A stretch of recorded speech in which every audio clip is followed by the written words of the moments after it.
Silk அப்பவும் இப்பவும் எப்பவும் சென்னை சில்க். அதிரடி கலெக்ஷன், சரவெடி செலிப்ரேஷன். பேசுறது கேக்குதா? நான் பேசுறது நல்லா கேக்குதா? ஏன்னா காலையில நான் பேசும்போது நான் பேசுறதே ஒரு 2 செகண்டுக்கு அப்புறம் தான் எனக்கே கேட்டுச்சு. Hello hello hello hello hello கேக்குதா? இல்ல காலையில நான் பேசும்போது நான் பேசுறதே எனக்கே ஒரு 2 செகண்ட் கழிச்சு தான் கேட்டுட்டு இருந்தது. அதனால கொஞ்சம் கன்ஃபியூஸ் ஆயிட்டேன்.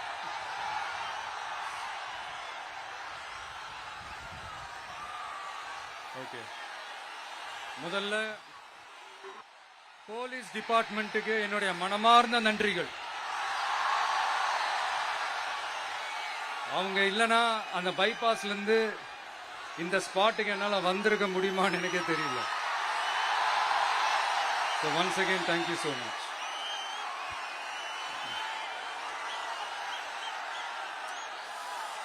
கரூர் அமராவதி ஆத்தங்கரையில் இருக்கிற ஒரு ஊரு. அது மட்டும் இல்ல, இங்க ரொம்ப முக்கியமான டெக்ஸ்டைல் மார்க்கெட் ரொம்ப ஃபேமஸ், எல்லாருக்குமே தெரிஞ்ச ஒரு விஷயம் தான். அந்த மாதிரி கரூரை பத்தி பெருமையா சொல்லிக்கிறதுக்கு நிறைய விஷயங்கள் இருக்கு. அதுல எந்த மாற்று கருத்துமே கிடையாது.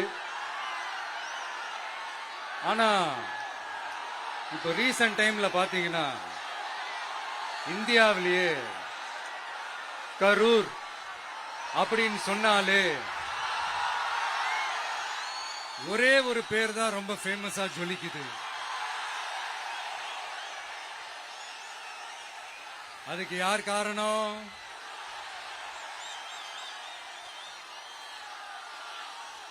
யார் காரணம்னு உங்களுக்கு தான் தெரியுமே. சரி, அதை பத்தி கொஞ்சம் அப்புறமா பேசுவோம். இப்ப நம்ம கரூர் மாவட்டத்தில் இந்த வாக்குறுதிகள்லாம் கொடுத்தாங்கல்ல, அது செய்வோம் இது செய்வோம் எல்லாம் சொன்னாங்கல்ல, அது ஒரு சின்ன லிஸ்ட் தான். அதை ஃபர்ஸ்ட் பார்த்துடலாம்.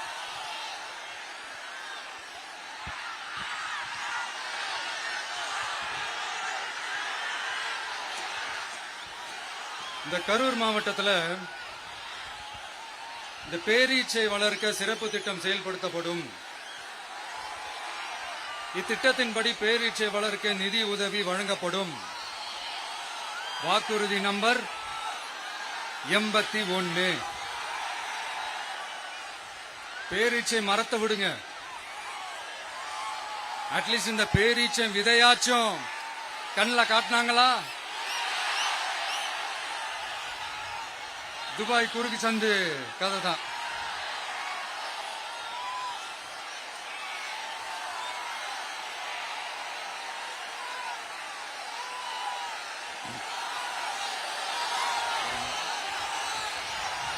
போறீங்களா? அடுத்து இன்னொரு வாக்குறுதி இருக்கு. கரூர் விமான நிலையம் அமைக்க நடவடிக்கை எடுக்கப்படும்னு வாக்குறுதி நம்பர் 448. ஆட்சியே முடிய போகுது. 4.5 வருஷம் முடிஞ்சிருச்சு. இப்ப போய் ஒன்றிய அரசு கிட்ட அமைச்சர் போய் கோரிக்கை வைக்கிறாரு. என்னன்னு? ஏர்போர்ட் கட்டணும். ஐயா அமைச்சரே, இதுதான் உங்க டக்கா?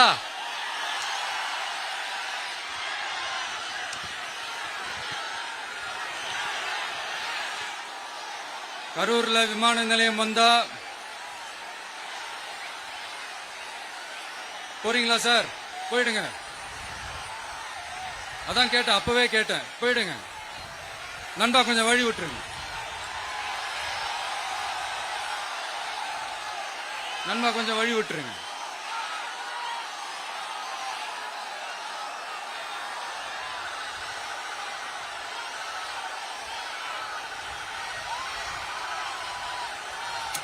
கொஞ்சம் கொஞ்சம் வழி விட்டுருங்க.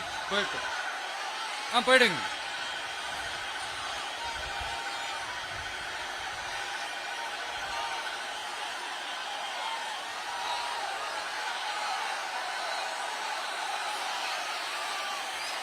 Super super super.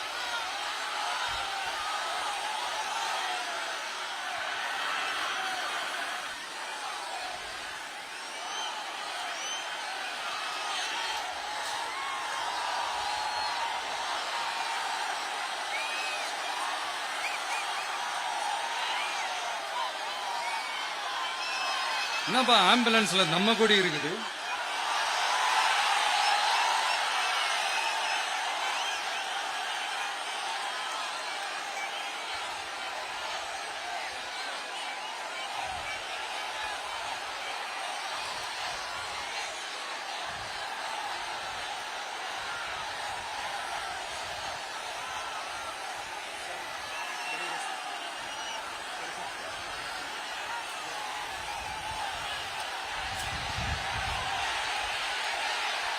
என்னாச்சு?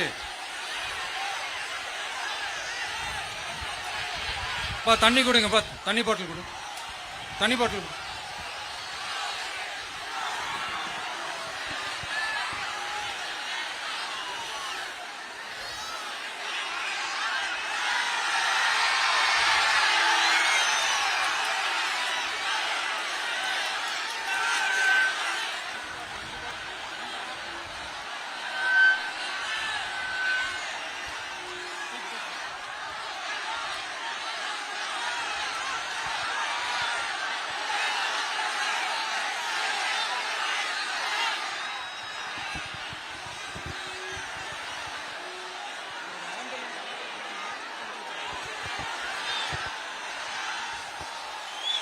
ஜெகதீஷ்,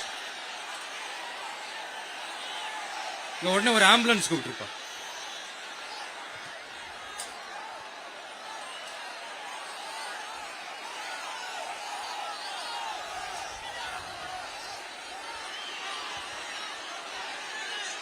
என்ன சொல்றான்?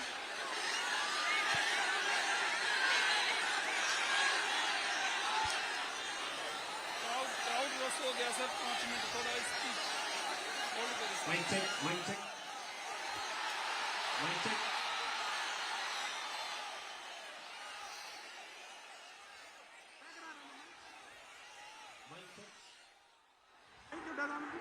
வருதா? எப்படி போறது?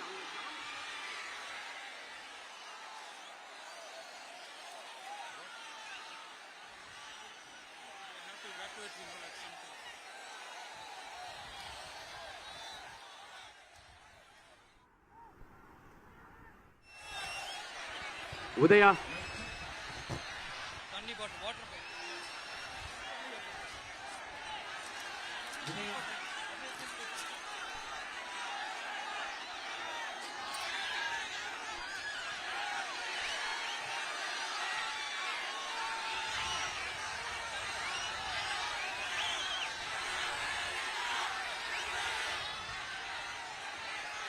Mic check mic check. என்னப்பா?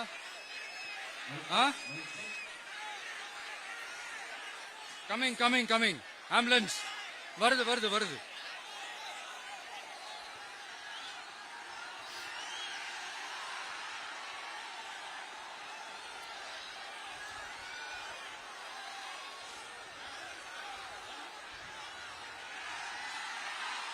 ஆதார் ஆதார்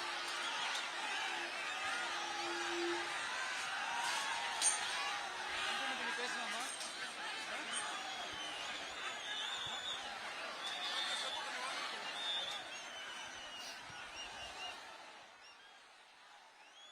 டாக்டர் பிரபு பக்கத்துல வாங்க.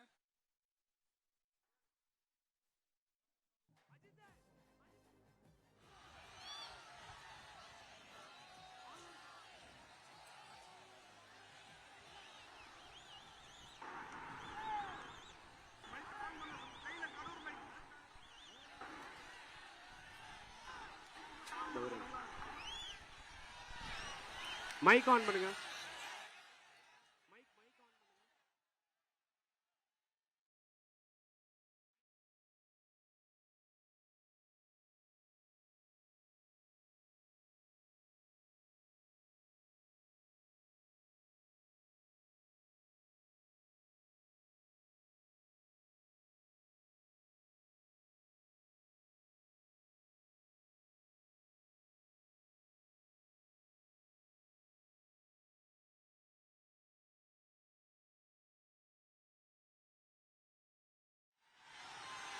பேசுறேன்.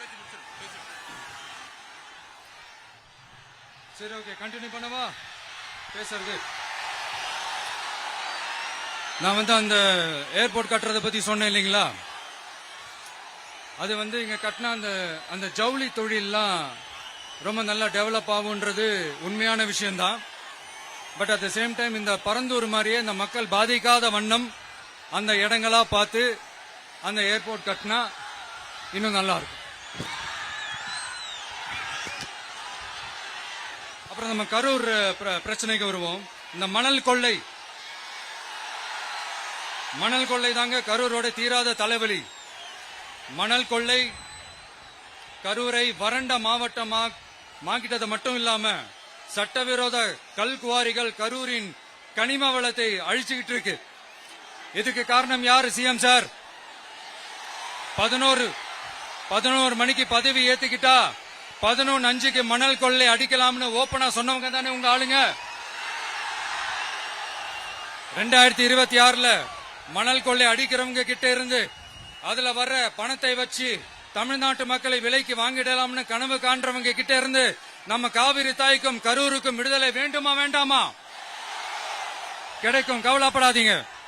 தமிழ்நாட்டின் 3வது பெரிய ஏரி இங்க இருக்கிற பஞ்சப்பட்டி ஏரி. அதோட பரப்பு 1000 ஏக்கருக்கு மேல. அந்த ஏரி நல்லா இருந்தா விவசாயம் செழிப்பா இருக்கும். விவசாயம் செழிப்பா இருந்தா மொத்தமா பல லட்சம் குடும்பம் சந்தோஷமா இருக்கும். ஆனா பல வருஷமா அது சீரமைக்காம அதுக்கு தண்ணி வர்ற வழிகளை சரி செய்யாம போட்டு வச்சிருக்கிறாங்க இந்த ஆட்சி செய்யறவங்க. நம்ம ஆட்சி, அதாவது உங்க ஆட்சி வரும் அன்னைக்கு இந்த பஞ்சப்பட்டி ஏரிக்கு உயிர் வரும். உங்க முகத்தில் நிம்மதி, சந்தோஷம் எல்லாம் திரும்ப வரும். ஜவுளி தொழில் கரூர் நகரை வளர்த்தெடுக்குது. இருந்தாலும் மக்கள் பாதிக்காத வண்ணம் ஜவுளி தொழிற்சாலைகள் இருந்து வெளியேறிய கழிவுகளை சுத்திகரிக்க அறிவியல் பூர்வமான நடவடிக்கைகள் எந்த அரசும் எடுக்கவே இல்லை என்ற கவலை மக்கள் கிட்ட இருக்கு. இதை தீர்க்கக்கூடிய பிரச்சனைகள் எல்லாம் அலசி ஆராய்ந்து உண்மையாகவே நாம அவற்றை முன்னெடுப்போம். இப்ப நான் ஒரு விஷயத்தை பத்தி முன்னாடியே பேசலாம்னு சொன்னேன்ல, இப்ப அந்த விஷயத்துக்கு வருவோம். இப்போ கரூர்ல வழி விட்டுருங்க அகைன். அப்ப நம்ம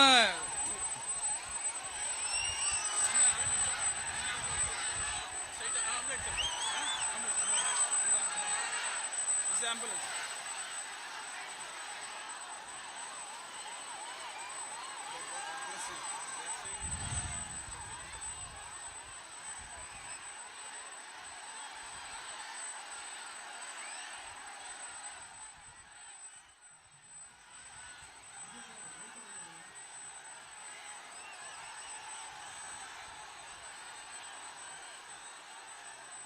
கொஞ்சம் வழி விட்டுருங்க நண்பா, ப்ளீஸ் ப்ளீஸ் ப்ளீஸ், கொஞ்சம் வழி விட்டுருங்க.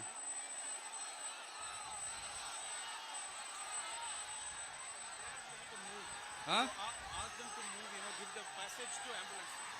Here there is a lot of people down. They have to take them to ambulance. கொஞ்சம் அந்த வழி விட்டீங்கன்னா அந்த ஆம்புலன்ஸுக்கு அவங்களுக்கு கூட்டிட்டு போகணும். அந்த வழி விட்டுருங்க அப்படியே.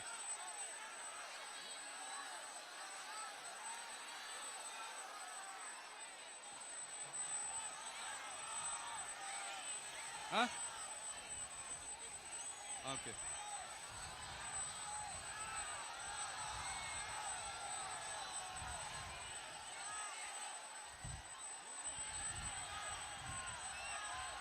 பேசலாமா? கண்டினியூ பண்ணலாமா?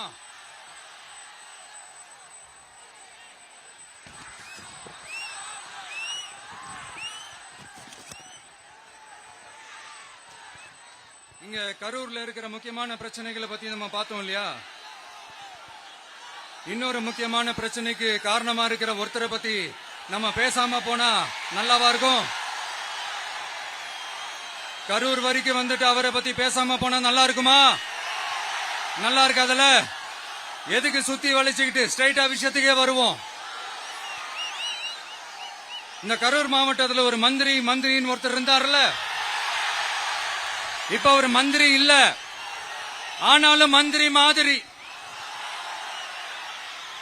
நான் யாருன்னு உங்களுக்கு சொல்லிதான் தெரியணுமா என்ன? ஒரு க்ளூ ஒண்ணு கொடுக்கலாமா? பாட்டிலுக்கு 10 ரூபா, பாட்டிலுக்கு 10 ரூபா, பாட்டிலுக்கு 10 ரூபா, பாட்டிலுக்கு 10 ரூபா, பாட்டிலுக்கு 10 ரூபா, பாட்டிலுக்கு 10 ரூபா, பாட்டிலுக்கு 10 ரூபா, பாட்டிலுக்கு 10 ரூபா. இப்ப ரீசெண்டா கரூர்ல ஒரு விழா ஒண்ணு நடத்தினாங்களே, அது என்னப்பா 30 பேர் விழாவா? 30 விழா, சாரிப்பா கன்ஃபியூஸ் ஆயிட்டேன். அந்த விழாவில் மாண்புமிகு சிஎம் அவர்கள் இந்த மாஜி மந்திரியை பத்தி உச்சி மேல தூக்கி வச்சு மெச்சினதெல்லாம் நம்ம காதால கேட்டோம் இல்லையா? இதே சிஎம் அவர்கள் இதே கரூருக்கு வந்தப்போ, எதிர்கட்சியா இருந்தப்போ, அந்த மாஜி மந்திரியை பத்தி என்னெல்லாம் சொன்னாரு, என்னெல்லாம் கேட்டாரு. ஐயா ஃபேக்ட் செக் நண்பர்களே, இதெல்லாம் நீங்க பெருசா ரிசர்ச் பண்ணணும்னு அவசியமே இல்ல. யூடியூப் ஓபன் பண்ணி பாருங்க, தெரிச்சிருவீங்க, மிரண்டுருவீங்க. இந்த திமுகவுக்கு இந்த மாஜி மந்திரி இப்ப என்னவா இருக்கிறாரு அப்படின்னு மக்கள் பேசிக்கிறாங்க தெரியுமா?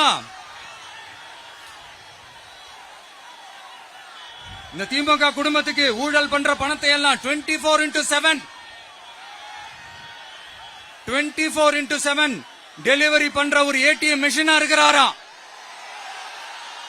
அப்படின்னு நான் சொல்லுங்க, ஊருக்குள்ள பேசிக்கிறாங்க. சரி, இங்க ஓகே. இன்னொரு முக்கியமான விஷயம், இங்க போலீஸ் பாதுகாப்புலாம் இருக்கா இல்லையா? போலீஸோட கைகள்லாம் கட்டப்பட்டிருக்குன்னு நினைக்கிறேன். போலீசார் மக்கள் தான் சார் எஜமானர்கள். மக்களுக்காக மட்டும்தான் பயப்படணும், வேற யாருக்காகவும் பயப்படணும்னு அவசியமே கிடையாது. இன்னும் 6 மாசம் தான்.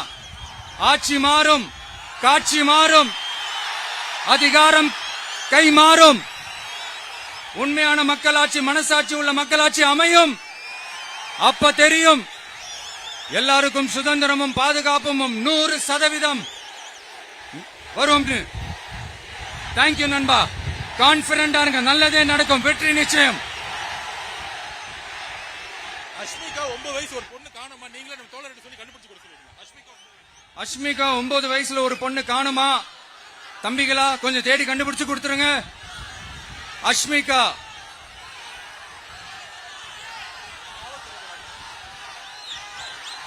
Police sir, please sir, please help sir, please. Thank you நண்பா, thank you. See you all, thank you. கான்பிடண்டா இருங்க, நல்லதே நடக்கும், வெற்றி நிச்சயம். மீண்டும் சந்திக்கும் வரை நன்றி, வணக்கம்.